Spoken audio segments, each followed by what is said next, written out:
ladies and gentlemen. So now we want to ask the question, where do quadratics come from, right?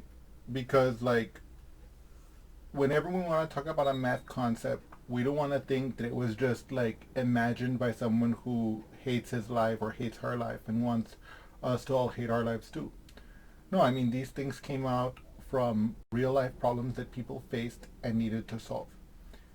One of the reasons why quadratics came into being has to do with area. Although if you study more math, then you'll see that there's lots of other different kinds of situations where quadratics can come out in. Okay, but anyway, let's look at this example for a moment. Let's read it together first. So example 1. A rectangle has a length which is 3 units greater than its width. If its area is 18 square units, what are the rectangle's dimensions? Okay. So first of all, what are we talking about here? We're talking about a rectangle.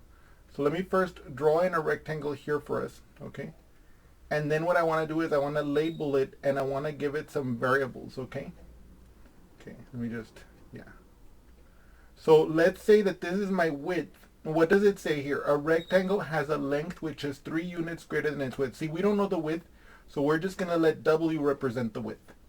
And if the length is 3 units greater than the width, then the length must be W plus 3, because this is 3 greater than the width, right?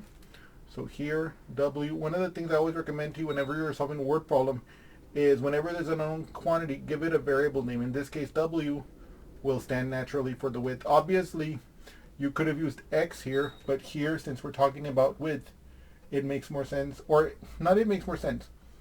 It's more intuitive to use W for the width. If on the contrary they had told us the let's say the width was 3 less than the length, we might have chosen to use L for length, and then we could have written the width as L minus 3, right? Okay. So now with this setup, you might ask, David, how do we get the area of a rectangle? Well, so let me put a rectangle here in general, right? And let's call this the length, and let's call this the width.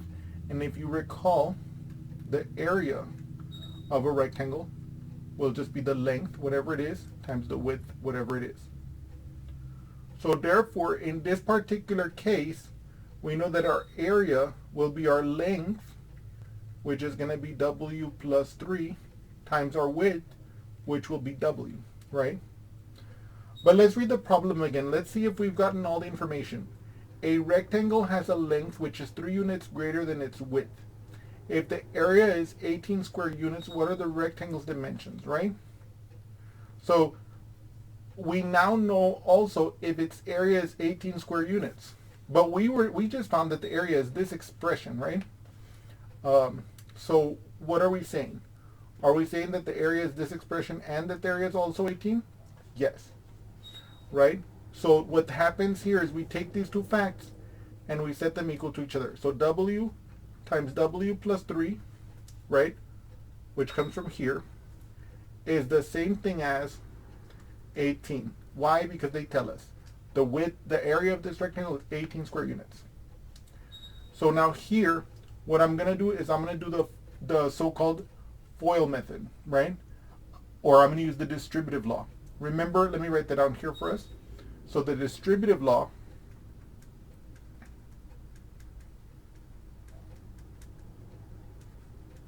this is super important. If, let's say, A, B, and C are real numbers, right?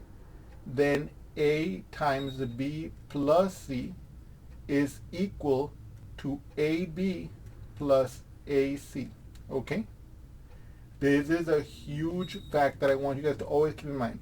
So in this particular case, you can see that what's going to happen is that this equation is going to become W times W, which is W squared, then W times plus 3, which will be plus 3W, and that's going to equal 18.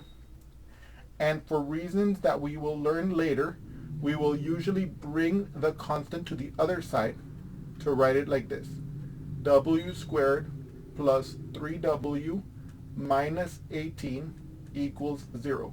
Right? Because if I subtract 18 from both sides, On the left hand side, I will have w squared plus 3w minus 18, and on the right hand side, I'll have 18 minus 18, which is 0. Okay, and so this is a quadratic equation. Now, of course, we don't know how to solve this yet, so we're gonna stop here on this problem, and I just want to briefly write down a more general consideration of what we're going to talk about when we talk about quadratics in these coming section. And so, in general, a quadratic equation will be an equation that we can write as ax squared plus bx plus c equals 0, where the a cannot equal 0. And let me be more specific here. This number, this a, this b, and this c are numbers, and of course the x represents whatever variable we're using. So you can see, if I look at this equation that we got from our rectangle problem, you can see here the a, the number is not written here, so we know it's a 1 here. The b would be a 3, and the c would be the minus 18. Okay, and in this case it just so happens that our variable is w instead of x, but I know that you guys basically get the idea. We will learn how to solve quadratic equations.